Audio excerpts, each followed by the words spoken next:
All praise is due to Allah, the most generous bestower. His favors are abundant and His kindness is all-encompassing.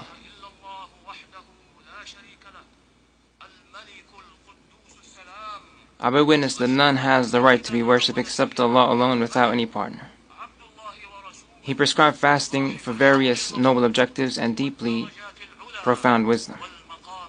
I further bear witness that our leader and Prophet Muhammad is Allah's worshipping servant and messenger. O Allah, grant your commendation and protection to your messenger as well as to his virtuous family and companions.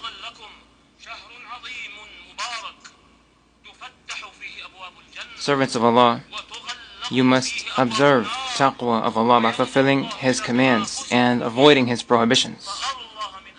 And you must protect yourselves from punishment on the day when you will all return to Allah. The truly successful individual is the one who attains Allah's mercy at this time and remains diligent in doing all that will allow him to be protected from the hellfire. Servants of Allah, due to the various inclinations inherent to the nature of human beings, a person's soul may sometimes lead him away from the correct path. It may also hinder him in such a way that he falls back from reaching the ranks of Allah's sincere righteous servants and from attaining a full share of self-development and completion. This is why it is important for him to have an effective means that takes him by the hand and progressively leads him to what Allah wants from him in terms of setting his heart right and following the correct course. That effective means is fasting. Fasting is the strongest factor that drives people's souls away from ills and towards virtues, and it enables them to attain the highest levels of excellence and accomplish the objectives to which they aspire. Fasting brings about an overall transformation in people's lives.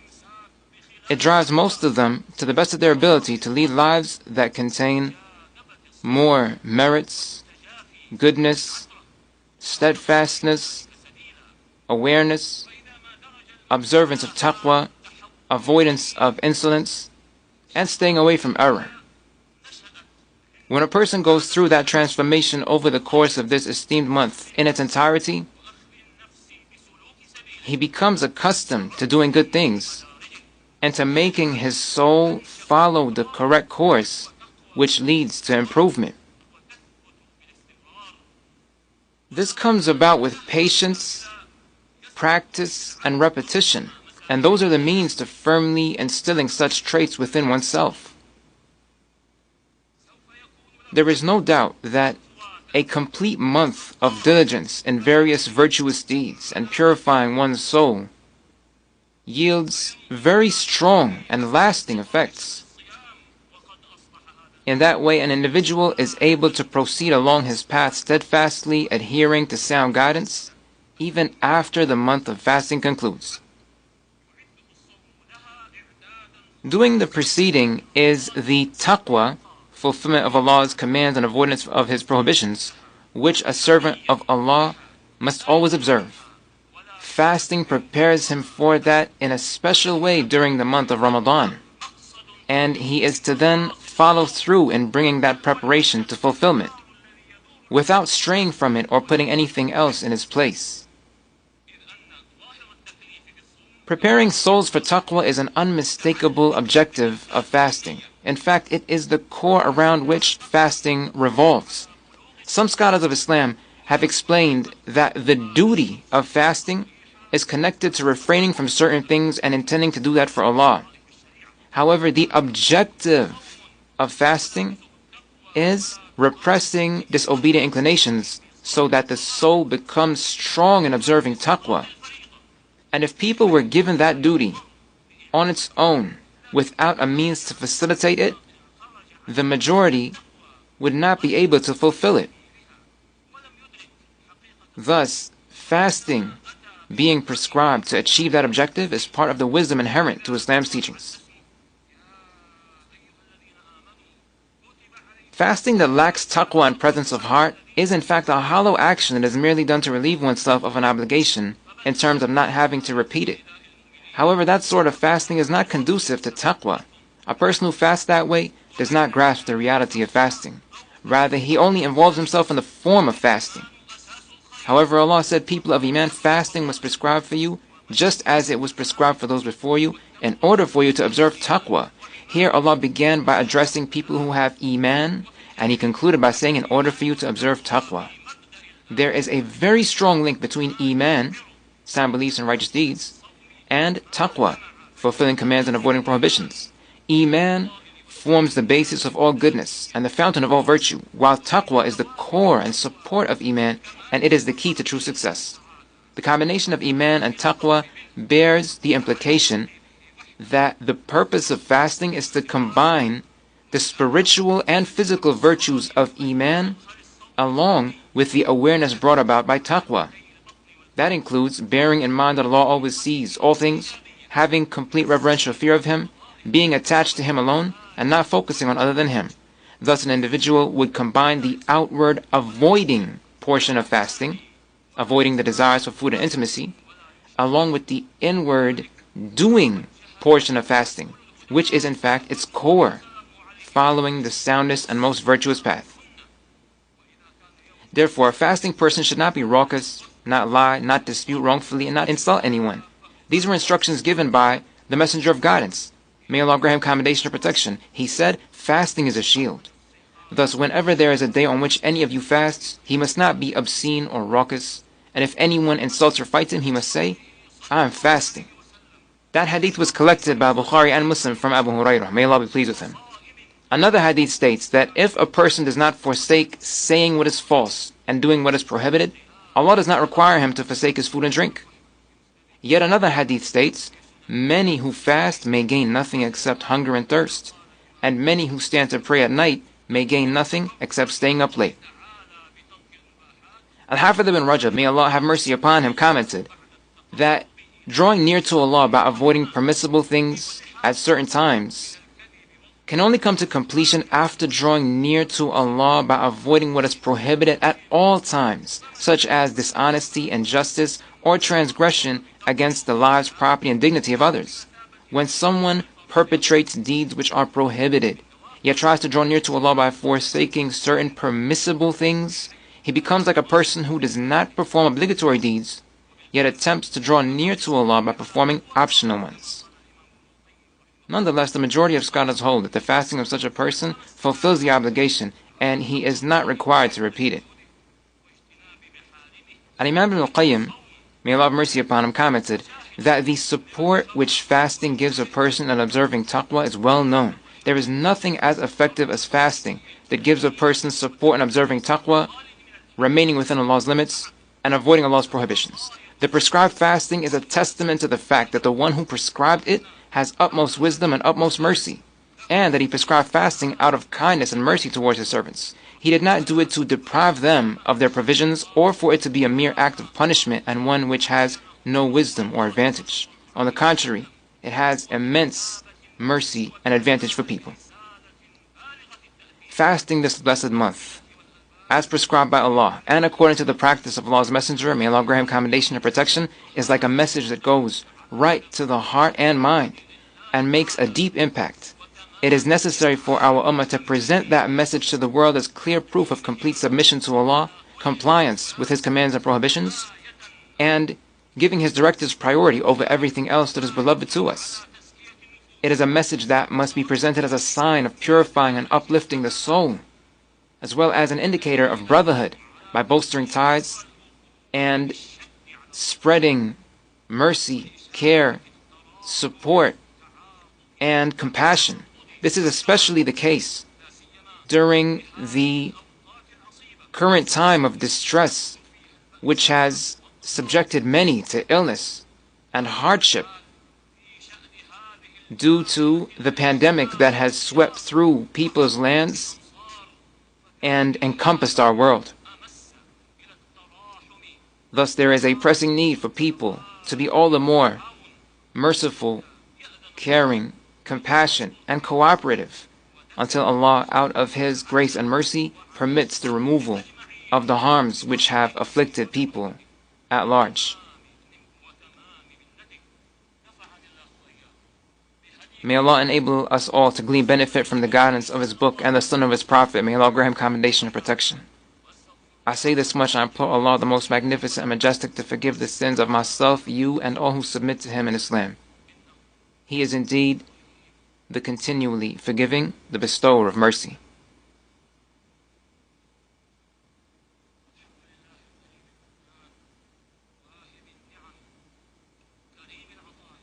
All praise is due to Allah, the most generous and gracious. I bear witness that none has the right to be worshipped except Allah alone, without any partner. And I further bear witness that our leader and Prophet Muhammad is Allah's worshipping servant and messenger. He will be granted the Hawd and the highest ranks of Jannah in the hereafter. O Allah, grant continuous commendation and protection to your worshipping servant and messenger Muhammad, as well as to his family and companions. Servants of Allah, some additional prominent objectives of fasting include training the soul to make sacrifices, prompting it to be giving, urging it to bear difficulties in life, and making it accustomed to persevering to adversities. Fasting weans the soul off of certain enjoyable things that are otherwise permissible. It obligates the soul to bear the pain of hunger and the heat of thirst. And it also keeps the soul's inclinations under control, so that the soul would not become agitated or do things which nullify a person's fast or detract from it. This sort of weaning involves various sacrifices made by the person who fasts, and he is to do that seeking to please Allah, as well as out of his unwavering belief in Allah's promise of profuse reward. The sacrifices made during Ramadan are not confined to specific things. Rather, there are many different ways that sacrifices are made, and people try to be foremost in doing what has been prescribed so as to attain Allah's promised rewards. Just as sacrifices are made in terms of rest and enjoyment which is otherwise permissible, sacrifices can also be made in terms of money, which is intensely beloved to the soul. It is a love that pervades the soul very strongly all the way until the end of a person's life. Allah said, "And your love to hoard wealth is truly intense." Additionally, Abu Hurairah, may Allah be pleased with him, narrated that Allah's Messenger, may Allah grant him commendation and protection, said, "Love for two things remains young even in the heart of an elderly person: loving to live for a long time and loving to have wealth." This is collected by Bukhari and Muslim. That love is clearly apparent in how much greed people have for wealth, how miserly they are with it, and the fact that they do not feel at peace giving any of it up without receiving something even greater in return. Sacrificing in that area by being generous produces various praiseworthy results, including softening the heart of the fasting person and refining his feelings in such a way that he not only thinks about himself, but rather becomes selfless and caring towards others. That prompts the individual to be sensitive towards the need others have for his consolation and giving. Thus, he should give as much as he feels at peace giving, and maintain full certainty that Allah the Most Exalted would reward him immensely and compensate him with what is far greater and better. Making sacrifices brings about a certain sweetness, and giving brings about happiness. This is why part of the reward for fasting is the happiness which a fasting person feels due to sacrificing things that are beloved to him. Al-Bukhari and Muslim collected a hadith from Abu Hurairah, may Allah be pleased with him, who narrated that the Prophet, may Allah grant him commendation and protection, said, "A person who fasts experiences joy twice. He rejoices when he breaks his fast, and he will rejoice when he meets his Lord.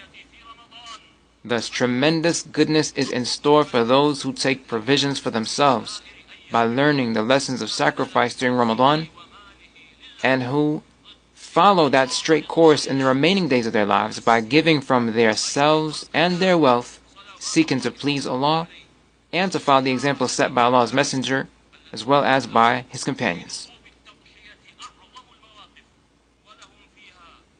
The Messenger's companions followed in his steps and made great sacrifices which yielded remarkable results.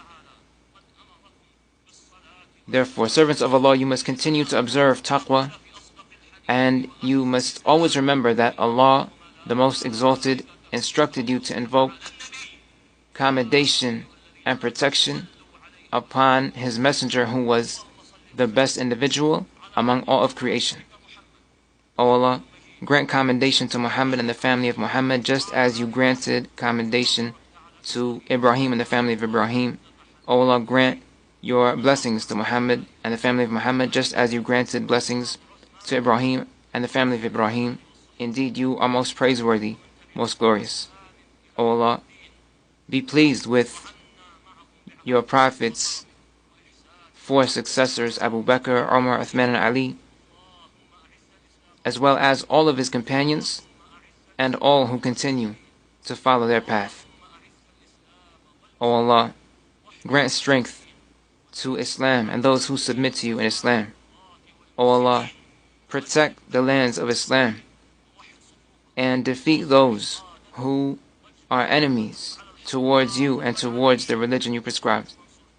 O Allah, grant support to your book, the Sunnah of your Messenger, and your obedient worshipping servants who sincerely struggle in your path. O Allah, grant us safety in our lands and make our leaders individuals who are righteous people. O Allah, guide our leader to all that you love and are pleased with. O Allah, grant our leader and his deputy direction to all that will be best for your servants and their lands. O Allah, we call upon you, the one to whom we will return in the end. O Allah, you are our guardian Lord and protector. O Allah, we ask you to rectify matters of our religion. We ask you to rectify matters of our life in this world, and we ask you to rectify for us matters of our life in the hereafter. We implore you to make life a source of more goodness for us, and to make death for us a source of rest from all harms and ills. O Allah, we implore you to grant us your pardon and your mercy, and if you choose to take us back to yourself, we implore you to protect us from disgrace and punishment. O Allah, we seek refuge with you from the well-being and blessings you grant us coming to an end suddenly. O Allah, we seek refuge with you from your blessings coming to an end, and we seek refuge with you from all things that incur your wrath. O Allah, we seek refuge with you from all things that anger you. O Allah, we seek refuge with you from all forms of diseases, whether they are those of the body or the mind. O Allah, we seek refuge with you from all ailments and ills, whether of the body or of the mind. O Allah, we ask you to cure our ailing. O Allah, we implore you to heal our ailing. And we ask you to enable us to achieve the objectives we have which please you. O Allah, we implore you to grant the best of rewards to all who give from themselves in the efforts they expend in all sectors in terms of combating the current pandemic and limiting its spread.